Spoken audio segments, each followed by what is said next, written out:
Olá, meus amigos, tudo bem? Vamos começar a nossa fala de hoje, né, o nosso estudo de hoje, mas antes, porém, vamos fazer a nossa prece. E assim, então, nós pedimos ao nosso querido Mestre Jesus que nós possamos fazer o nosso estudo de hoje trazendo a informação que nos chega através dos livros e que cada um possa compreender, absorver e se esforçar para colocar em prática os ensinamentos que nos chegam aqui. Dessa forma, então, nós iniciamos o nosso estudo de hoje com a graça de Deus, a permissão de Jesus. Que assim seja. Bom, nosso estudo de hoje é sobre o capítulo 14 do livro Emoções que Curam, né? E nesse capítulo 14, o título é Etapas Emocionais da Reforma Íntima, né? Então, na realidade aqui, Hermance faz uma espécie de um roteiro das etapas de quem se propõe a fazer a reforma íntima, ou seja, se modificar para melhor, né? À luz dos conhecimentos que a doutrina espírita nos traz, também um pouco da psicologia, né? Então, é bom saber sobre isso. Na realidade, Kardec, lá no Evangelho, já nos falava naquele parágrafo, né, onde ele diz: reconhece-se o verdadeiro espírita, né, pela sua transformação e pelos esforços que emprega em domar suas inclinações mais. Então vocês vejam que Kardec, lá no Evangelho, já deixa claro que o verdadeiro espírita é aquele que se esforça para mudar e modificar para melhor as suas más inclinações. Todos nós temos más inclinações. Então, Kardec não diz que nós, após o conhecimento da doutrina espírita, tenhamos que ser diferentes de forma absoluta do que éramos antes. Isso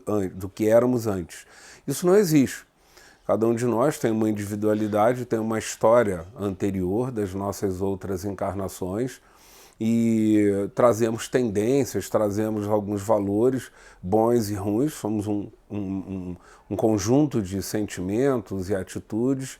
Com mais a educação que a gente recebe ao longo dessa vida aqui, o fato é que isso pauta a nossa vida. Chega um dado instante que a gente acha que precisa ou está na hora de se melhorar. Então, Hermance propõe a questão da reforma íntima. Mas veja que desde Kardec, essa reforma íntima ela não é alguma coisa do tipo absoluto. Assim, ó, a partir de amanhã você se torna uma pessoa muito melhor, pronto, está acabado. Não, esse é um processo educativo que leva muito tempo, que não é muito simples de ser feito. Muitas vezes é um processo, quando ele é feito de forma assim bem verdadeira e dedicada, ele muitas vezes é sofrido, inclusive, né? É um processo sofrido, porque é muito difícil a gente reconhecer dentro de nós mesmos os nossos defeitos e passar a lidar com esses defeitos de modo a reformá-los, né? De modo a melhorar nesse sentido.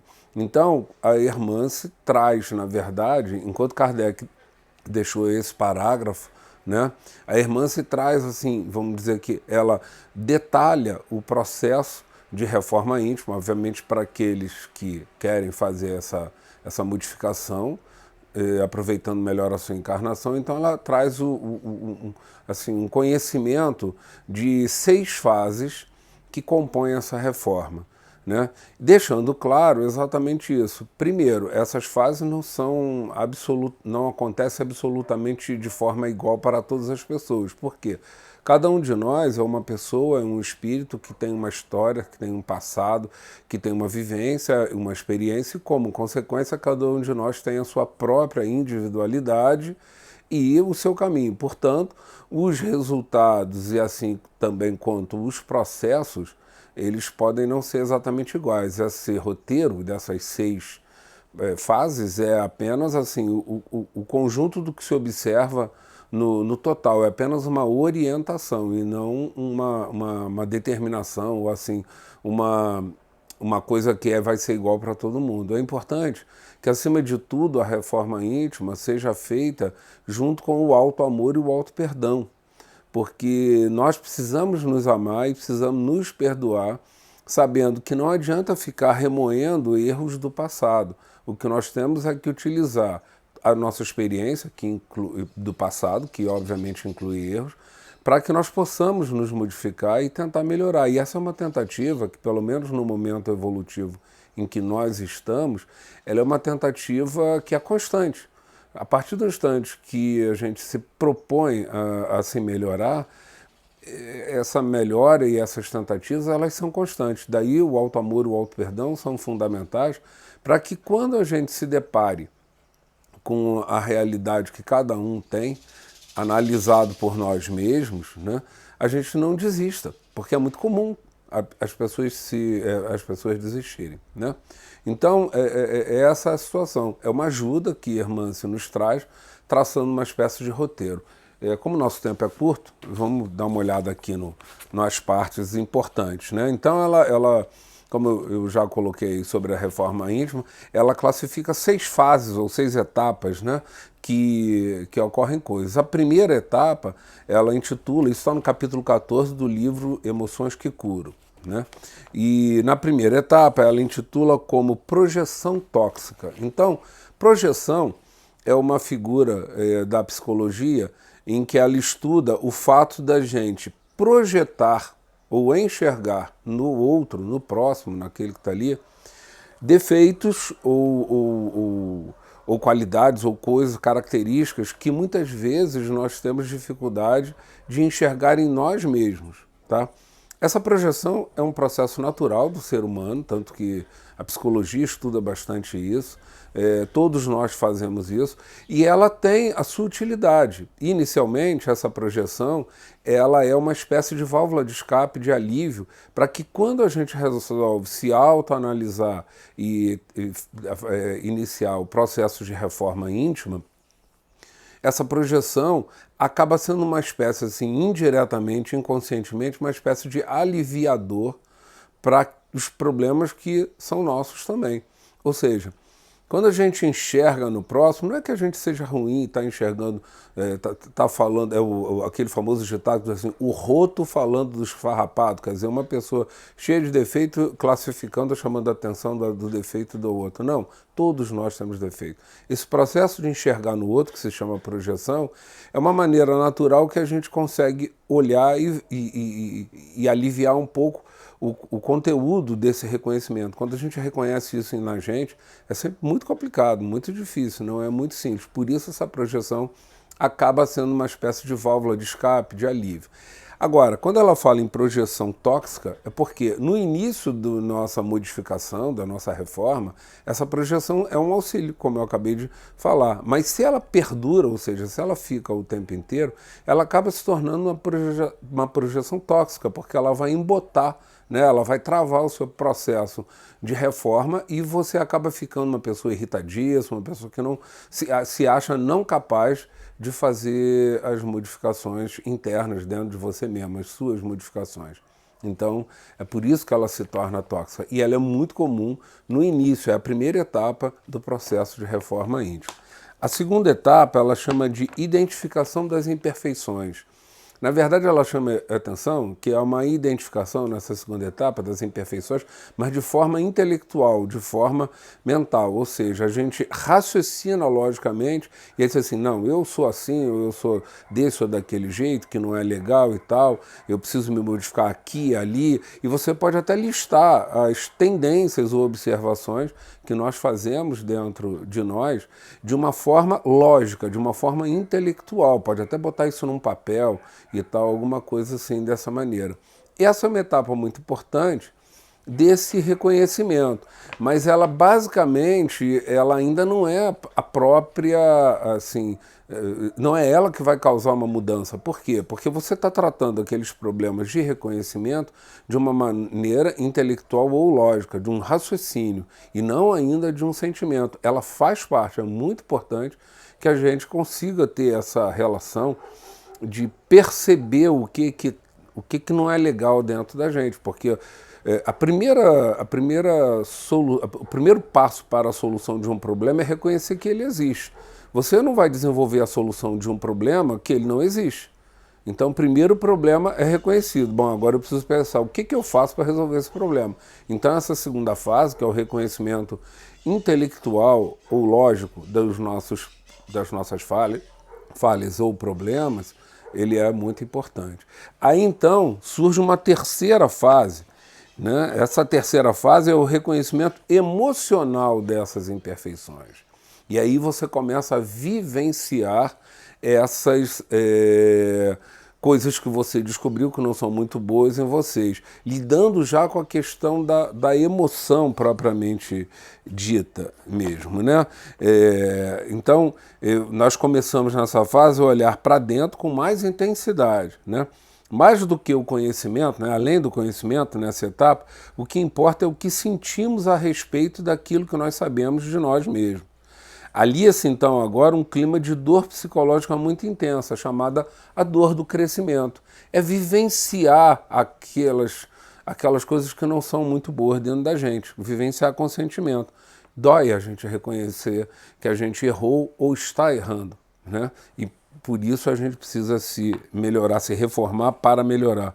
Muitas pessoas, a título, isso é muito importante essa parte aqui, muitas pessoas a título do autoconhecimento, quer dizer, baseado, eu estou fazendo minha reforma íntima, acabam penetrando nas suas vidas emocionais, natural, né? Mas começam com essa penetração da vida emocional, elas começam um autofuzilamento, questionando sem piedade a si próprio e entregando-se a um clima de baixa autoestima. Então, essa terceira etapa ela é uma das etapas assim mais complicadas, sofridas, e ela, o que se obtém, o que se deseja obter dela é você vivenciar essa angústia, essa coisa de reconhecer em si, vivenciando essas coisas, ou esses sentimentos, ou atitudes que não são muito boas dentro de você. Quando você percebe que isso tem que mudar, isso causa o que é chamado de dor do crescimento. E é muito comum as pessoas se autofuzilarem mesmo, se condenarem assim no último nível, se achando a pior das pessoas do mundo. E não somos a pior das pessoas do mundo. Cada um é um, cada um tem o seu caminho. É importante, né, entender nesse momento a utilização do auto-amor e do auto-perdão, justamente para que esse sofrimento, essa dor não ultrapasse, né, não passe dessa etapa e faça com que esse sofrimento acabe cessando, terminando o teu processo, o nosso processo de reforma íntima. Então é muito importante entender essa vivência emocional dos nossos problemas, né? Aí numa quarta etapa, quando tudo isso vem, vamos dizer assim, quando esse problema se apresenta, aí a gente começa a pensar, bom, agora eu tenho que dar um jeito de resolver esse problema. Então a quarta etapa é justamente o desenvolvimento da habilidade de contato com a nossa sombra. Essa palavra sombra aqui no contexto, Hermans, está nos dizendo, a nossa sombra é aquela parte da gente que nós reconhecemos, e agora já vivenciando emocionalmente, que não são partes muito boas, ou seja, você não é aquela maravilha de pessoa, mas também você não é a pior pessoa, nós somos apenas uma pessoa que estamos recheados de problemas e recheados de qualidade. E aí estamos nos esforçando para poder melhorar. Então desenvolver a habilidade, né, do contato com isso. É justamente para que aquela etapa anterior não pare, para que aquela etapa anterior não cause, não pare, é não cause, na verdade, o encerramento, o término do nosso processo de reforma íntima. Então perceber tudo isso em nós e desenvolver uma maneira de lidar. Não, eu agi muito mal nas situações tais e quais, ou então eu normalmente ajo muito mal nessa ou naquela situação, no meu ambiente de trabalho, dentro da relação na minha família, com filhos, irmãos, pai, mãe, enfim, toda a sua relação. Em vez de você se condenar e se sentir a pior das pessoas baixando a sua autoestima, ou você achar que aquilo está pesado demais e abandonar esse processo, você usar do auto-perdão e do auto-amor para perdoar a si mesmo, dando a oportunidade de modificação e de melhora nesse processo. E aí, então, como consequência dessas 4 etapas que nós falamos, aparece uma quinta etapa, que é a própria renovação de atitudes. É justamente quando o auto-amor e o auto-perdão surgem, né, na compreensão desses problemas, é que surge naturalmente a mudança das atitudes, para que nós possamos, então, começar digamos assim, a concretizar o nosso processo de reforma íntima. E vejam, esse processo ele tem um início, ele tem todo esse desenvolvimento, mas ele não tem muito fim, não, pelo menos no momento evolutivo que todos nós estamos aqui no planeta em que habitamos. Né? Por quê? É um processo longo. Ninguém muda da noite para o dia, a natureza não dá saltos, é um processo educativo, é um processo de criação de novos hábitos, é um processo de modificação de velhos hábitos. Tudo isso é um processo educativo e educação não ocorre num instante, ela ocorre através de um processo gradual de evolução e que não pode cessar. Por isso a reforma íntima, na verdade, ela vai permanecer. É claro que quando nós já desenvolvemos essas 4, né, etapas, chegando ao desenvolvimento, inclusive, da habilidade de lidar com a nossa parte sombria, que é a nossa parte que não é bom, essa renovação de atitudes ela acontece como uma causa natural, assim, naturalmente ela acontece, mas ela vai precisar continuar acontecendo. Não é fazer, vou reformar isso, pronto, está acabado. Para não ficar muito difícil, alguns autores costumam dizer assim, nós precisamos reconhecer em nós as nossas más tendências para que nós possamos atacar especialmente aquilo. Como é muito difícil, muitos autores falam exatamente isso, que nós deveríamos pensar e analisar essas tendências, olhar para aquilo que você considera que é pior e tentar atacar, modificar, melhor dizendo, aquela parte dali. Ela realmente é mais importante. Por quê? Não dá para mudar tudo de uma vez, gente. Estamos num processo reencarnatório, um processo educativo de crescimento e evolutivo. Né? Então é preciso fazer isso.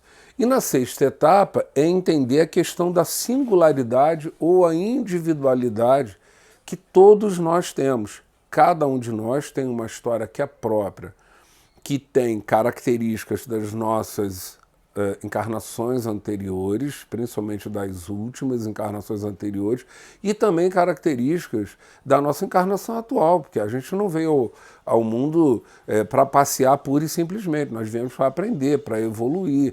Então nós temos muitas coisas boas na nossa vida, temos outros problemas, coisas que nos acontecem que não são nada boas, né? Mas enfim, esse conjunto de coisas faz de nós uma individualidade. Como tal, é importante entender que nós não temos que seguir exatamente uma regra. Eu não tenho que ser igual a outrem. É porque o outro se modificou assim, assado, desse ou daquela maneira, e eu também tenho que me modificar da mesma maneira. Não, cada um é um. Se eu pudesse, se a gente fosse ler o capítulo estudando linha a linha do capítulo, a irmã Dufour faz questão, logo no início, de deixar claro que a reforma íntima ela é um processo individual. E nessa última etapa de singularidade ou de individualização, ela deixa bem claro uma coisa que é importante, eu gostaria de aproveitar um pouquinho de tempo aqui e falar.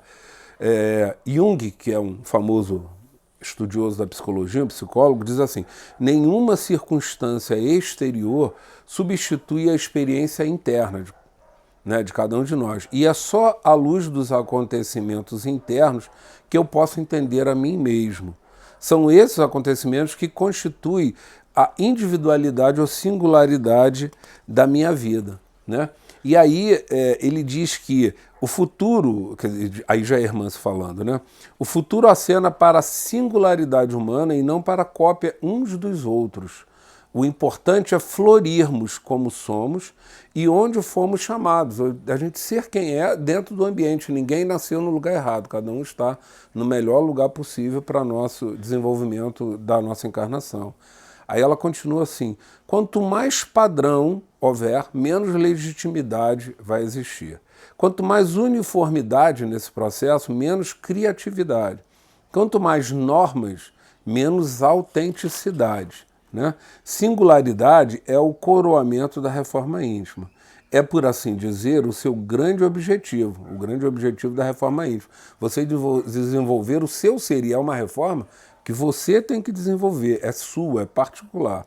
O seu grande objetivo da reforma íntima é ser quem somos, ser o plano de Deus na nossa caminhada individual. Então vejam que, embora esse capítulo do livro trace etapas, essas etapas são apenas uma maneira de você estruturar fases e reconhecer fases da reforma íntima para te auxiliar. Mas cada etapa dessa não precisa necessariamente ocorrer exatamente na mesma ordem para todos, exatamente com a mesma intensidade para todos. A reforma, acima de tudo, ela é íntima. Cada um vai ter a sua velocidade, a sua forma de fazer, a sua capacidade de fazer. Então, é importante que se entenda isso, porque é fundamental que cada um desenvolva a sua própria individualidade, sendo quem é, no momento que está, no lugar que está, na sociedade, na família que está, com os problemas que possui.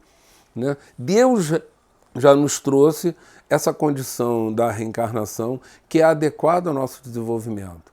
E esse processo da reforma, ele também tem que ser individual. Não cobre dos outros a reforma. Procure trabalhar em você mesmo, cobre de você mesmo, não se esquecendo jamais do auto-amor e do auto-perdão, e também sem abandonar o processo da reforma, porque senão você continua agindo de uma maneira que você sabe que não é legal. Ah, mas eu me perdoo, tudo bem. Não, você se perdoa para você permitir uma nova tentativa de acertar. Então é fundamental que seja dessa maneira. Eu agradeço muito a atenção de todos, espero que possam aproveitar. Para quem puder e quiser ler o livro, é o capítulo 14, o livro, o título é Emoções que Curam, né? Da editora Dufour, o médium é o Vanderlei Oliveira e o espírito é de Hermance Dufour. Aliás, excelente livro, né? Muito bom. Ok? Muito obrigado pela atenção de vocês. Vou fazer a nossa prece para encerrar, que já estouramos o nosso tempo. E assim, então, agradecemos a Deus e a Jesus a oportunidade de fazer esse estudo, de modo que todos nós possamos aproveitar ao máximo esses conhecimentos adquiridos aqui. Agradecemos mais uma vez a oportunidade e que assim seja. Muito obrigado, meus amigos.